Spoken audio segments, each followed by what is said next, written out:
Montana has multiple bills being introduced to, 1, form a state bank, 2, allow gold and silver to be forms of payment on property taxes, etc., and 3, establish a gold and silver depository. And I've just read about this. What steps are we, if any, taking to do the same type of thing in Idaho? And if we are not doing any of these, why not? This is an obvious attempt to go against digital currency. Phil. Everybody's looking at me. So when I was in the House, I ran 3 what we call sound money bills, and one of them died in the Senate, one of them died on the House floor on a tie vote, and I forget what happened to the third one. But I do want to bring back the bill Ron Nate ran last year, was House Bill 522, which would allow the state treasurer to park some of the state money in gold and silver bullion.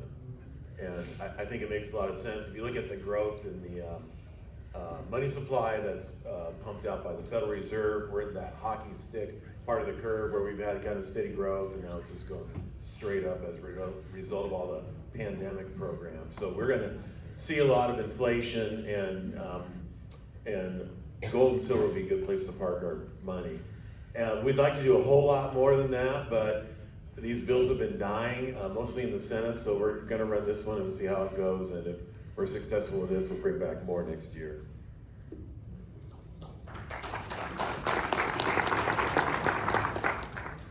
I've had conversations with a representative that he wants to run one of your old bills.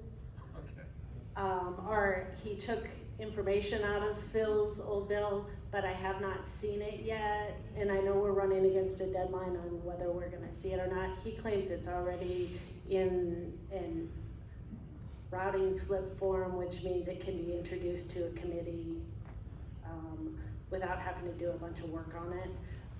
I did talk to our treasurer about it as well.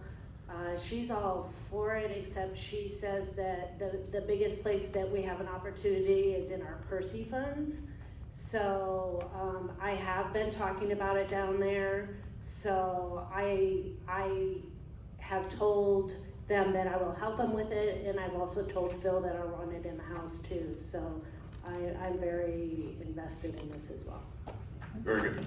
Ron. If I could roll back to the federal lands question a little bit, please. I feel like I'm hogging the microphone, but my other big issue besides education savings accounts is the federal lands issue. Idaho is an unbelievably wealthy state. I would venture to say that there could be $1 trillion in minerals in this state. It's stunning. I've worked in mining. I've done some things. It's stunning how much wealth this state really has, plus our timber resources, and we are an incredibly rich state. The problem is that 62% of this land is owned by the federal government.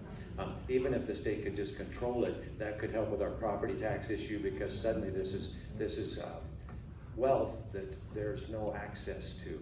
When I was a kid, I grew up Kellogg, and the mining was going great guns, logging was going great guns. The city of Mullen has an Olympic-sized swimming pool because there was so much money coming in from the taxes from these different entities that they weren't sure what to do with it. I don't think that's a really good thing to do, but regardless, the money was there because of the resources. There are mining companies, Perpetua, they've been 20 years now trying to permit. They've been core drilling. They've got 5 million ounces known gold reserves down there in the Salmon River country. It's a mess. It was mined back in the 1920s or 2020s. Anyway, it was mined back then. It was a mess. They will fix it. It's a cash fundraiser for various environmental groups, so people are fighting this.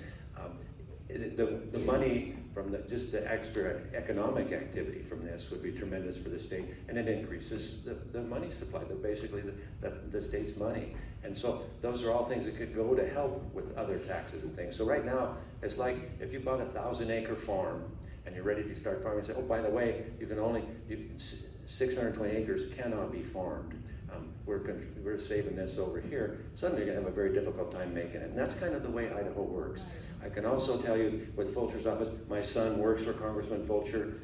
I'm staying with him down there. He's in Meridian, and I'm staying with him down there now. So we talk about these things all the time. So I guess you could say that there are some of us who are in direct contact with Fulcher's office. Good, thank you.